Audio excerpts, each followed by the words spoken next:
All right, I got a really important tip for the generation right now that is hanging on the phones, sitting at the iPads and the desktops, because we know what's going on. We know we're starting to get this upper body hunch. My tip today is going to be on posture, with, I promise you, a gentle exercise.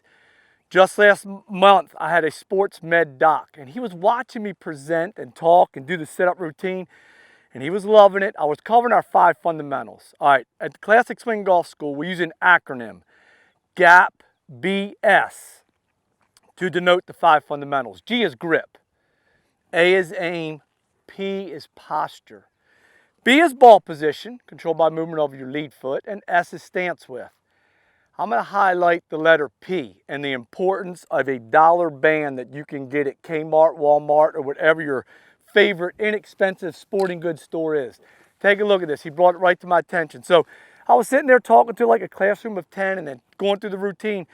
He said, "Coach, I'm going to give you a tip that's going to help you for the next 25 years while you're presenting and setting up to the golf ball."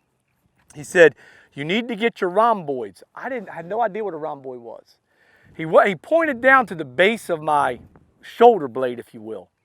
And he said, "You appear to be in great shape." He said, "You look like you're working your traps." Good. "You look like you're working your lats." I'm like, "Doc, I love this. I want to do this for another 20 years. He said, "You got to work the rhomboids." He said, "You got to start pulling those shoulder blades back." And it is awesome for posture. And I'm going to tell you why.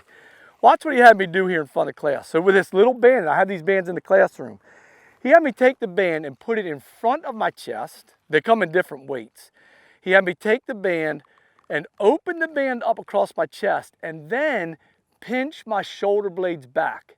So I'm taking my elbows like a wing of a bird, and I'm just going back with them, and I'm holding like for 3 or 4 seconds, and I come out and release.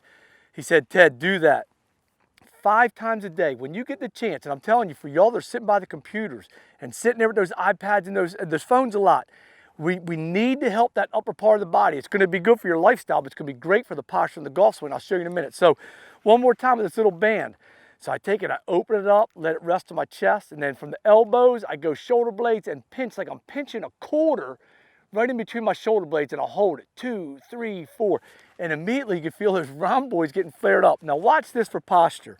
One of the big keys of the 5 fundamentals. All right, so I'm taking my longest golf club, the lightest golf club, my driver. I'm going to my shortest and heaviest wedge, my 58 degree. Take a look here at posture. Some checkpoints in your setup. There's been a lot of talk about butt back. I would say be careful with glutes back. We more like to talk about the glutes up and the shoulders back. Take a look here. I'm going to go with my driver. Then I'm going to go with my 58 degree wedge. Notice you have total control of where you point the handle of the golf club.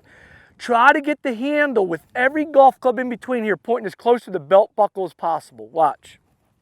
And you'll see why. Handle to the belt buckle.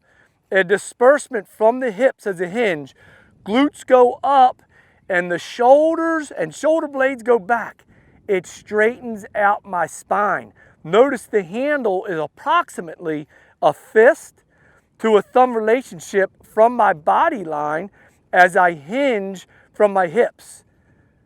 When they measure these angles in like a biomechanics class, I did this with David Ledbetter. He said, ideal situation, spine vertical to the ground. There's approximately a 40-degree tilt with the spine, 40 degrees approximately. Boy, there's gonna be variations due to flexibility and mobility. And then the knee break is only like a 20-degree knee break, so he called it the 40-20.